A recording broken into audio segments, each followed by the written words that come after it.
My name is Stephanie Latimer, and today's lesson is counting collections with my kindergartners.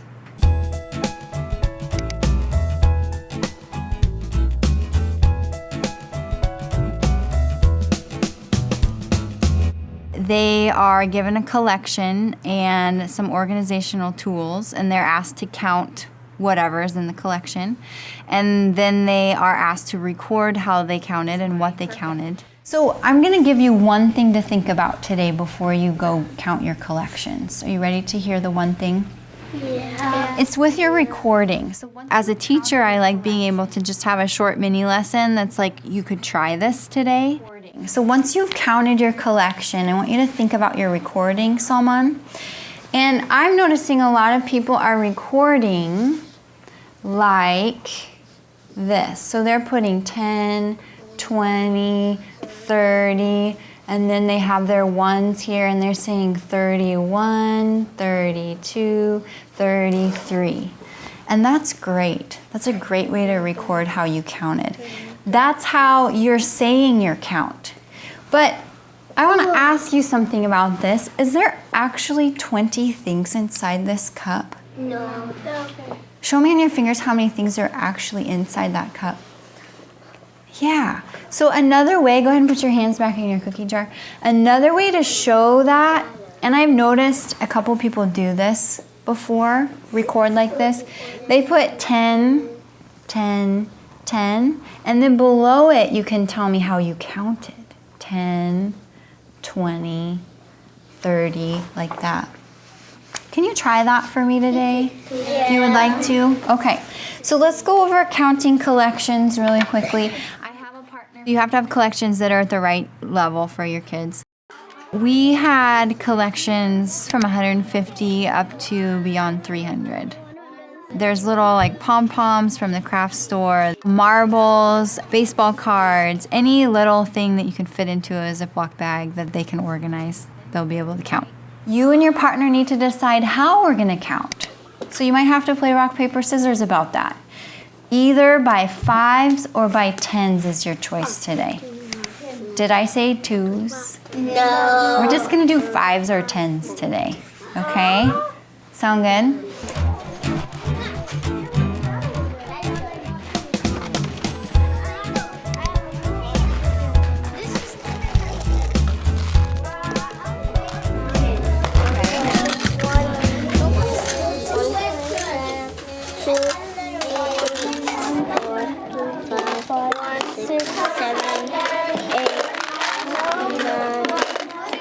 So did you agree on what you're going to count by? Yes. What did you decide? 10s. You're going to count by 10s? Learning is constantly happening. No matter what you do, they're going to be learning. Either they're learning how to work with someone else, or they're learning how to write numbers, or they're learning how to count, rote count, or they're learning how to organize something mathematically. You can count by 2s on one plate. You could, to make a 10? Yeah. Tell me what you mean by that.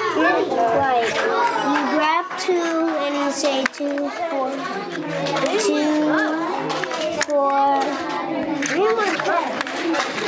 6, 8, 10. Aha, so you could count by 2s, but make groups of 10. Do you feel comfortable sharing that with the class?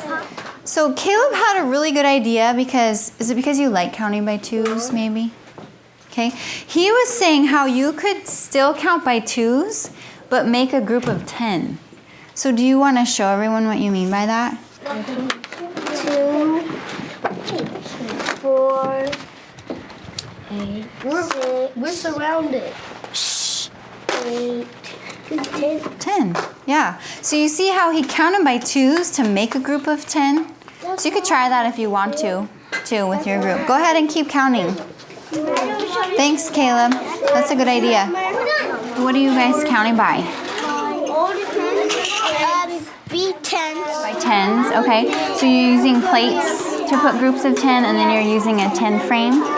So the 10 frame works because you can put how many things on a 10 frame? Just 10. You don't even have to count. Right. So you don't even have to count it, you just fill it up. So is that what you're using, JT?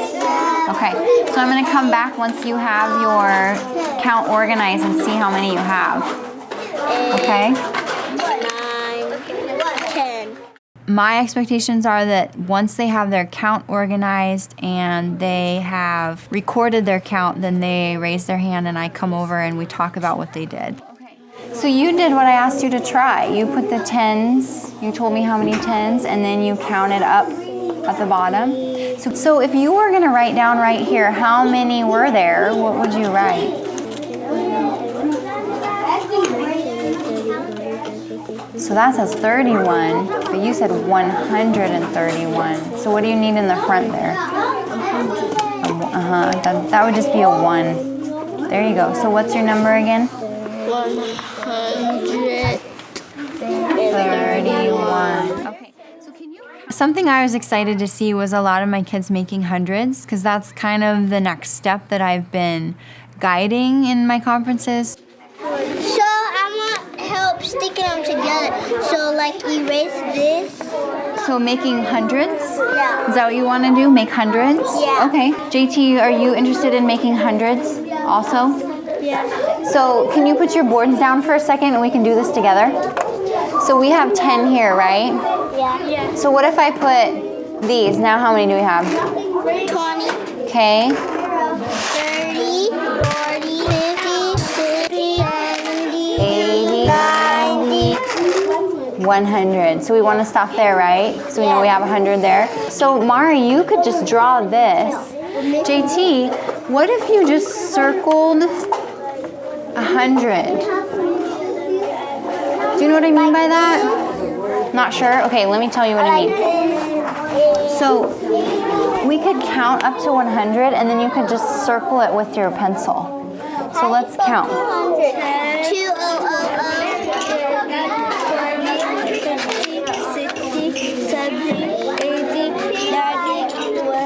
100. So we could just stop here and you could just circle. Can I show you what I mean? Is that okay?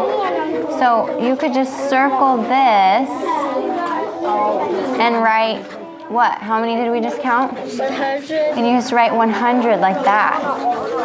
You guys, that's amazing. Look, you recorded the same thing, but you recorded it very differently. So can you count for me? 10, 20, 30, 40, 50, 60, 70, 80, 90, wait, 10, 20, 30, 40. I've noticed a lot of students having trouble, if there's 20 cups out there, remembering which ones they've counted. 130.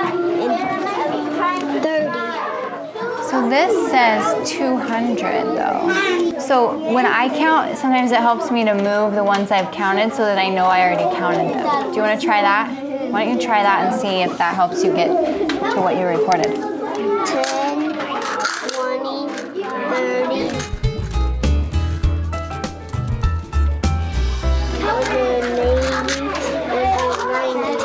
And this one you didn't count. I was watching carefully. 200. So that's exactly what your board says. Another issue that sometimes comes up in recording is writing bigger numbers. Did you have some questions? What are your questions? How much to make 120? How much to make 120? I'm not sure what you're asking me. Are you thinking, what does 120 look like? Oh, so where could we find that in our classroom? The calendar? Not on the calendar. The calendar doesn't go to 120, but we do have another resource. You know what it is? Can I show you? Okay, let's go look. So, Dariana, come on over here. Where is 120?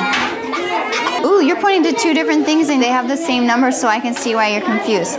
So this, we say 101, 102. So that's 102. Dariana, why do you think it's here?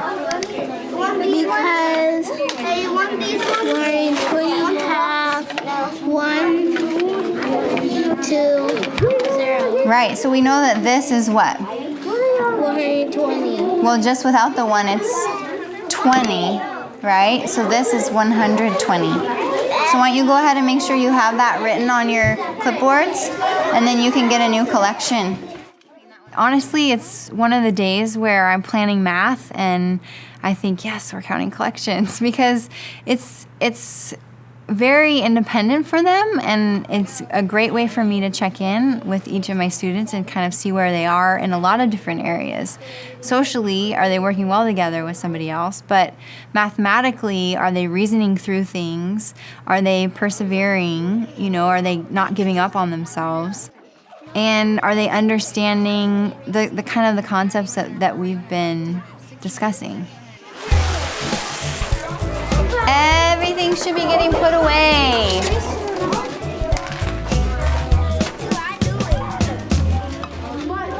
So join me back on the carpet.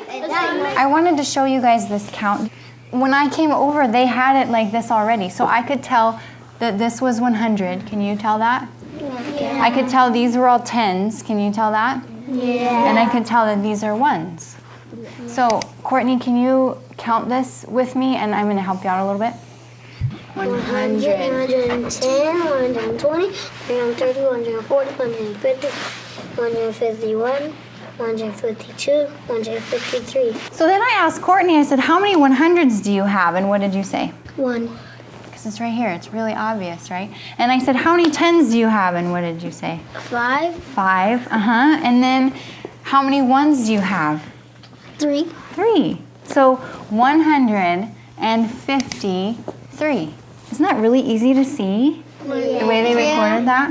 Yeah, nice job. You guys give yourself a big silent cheer. You did a super job today counting collections. Very nice job.